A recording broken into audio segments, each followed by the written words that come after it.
Mukunda jewellers, Mukunda jewellers factory outlet త్వరలో మీ చందానగర్లో.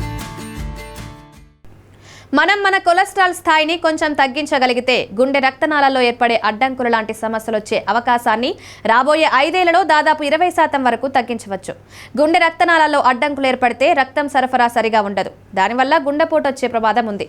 కాబట్టి కొలెస్ట్రాల్ను అదుపులో ఉంచుకోవడం చాలా అవసరం.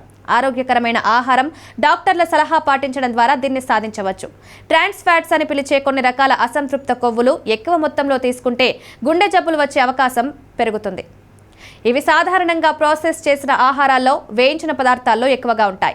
మనం తినే ఆహారంలో ఈ కొవ్వులు ఎక్కువగా లేకుండా చూసుకోవాలి. మన ఆరోగ్యానికి చాలా ప్రమాదకరం. సంతృప్త కొవ్వులు రోజు తీసుకునే ఆహారంలో 5% కంటే ఎక్కువ ఉండకూడదు.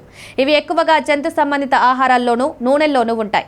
మోనోపాలీ అన్సాచురేటెడ్ కొవ్వులు అంటే కరిగే కొవ్వులు సాధారణంగా కొలెస్ట్రాల్ స్థాయిలపై ప్రభావం చూపవు. వీటిని తీసుకోవడం వల్ల పెద్దగా సమస్య ఉండదు. ఇవి ఆలివ్ ఆయిల్, నట్స్ లాంటి ఆహారాల్లో ఉంటాయి.